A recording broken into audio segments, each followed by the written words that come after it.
Hello and welcome to Foetron Cloud Academy. Today we shall learn about making your inbox a little more organized in Outlook. A lot of sources actually contribute to your mails in inbox, but it becomes a bit of a hassle if you want to search for specific mails. So why don't you make a couple of folders for a few important sources of mails, such as mails from your boss, mails from a specific customer, or anybody else. So without taking too much time, let's see how it's done. So here we are in our Outlook desktop application. So I want to make a folder here, right? So these are all the categories which can be added a subfolder to. So I want to add a subfolder to my inbox. You can add a subfolder to drafts, set items, delete items, and so on. So I want to add a subfolder to my inbox. So how do I do it?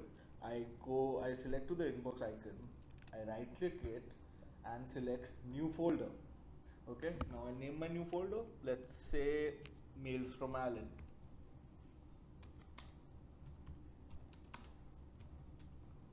Okay, so I want all the mails which Alan sends me to come to this folder. And how do I do it? To one of the mails from Alan, then I go to rules and then create rule. So I'll select from Alan here so that all the mails from Alan go to a specific folder. Then I'll go here, move the items to this folder, select a folder. Under inbox, I'll select mail from Alan, which we created earlier in the video, and press OK. And then OK again. So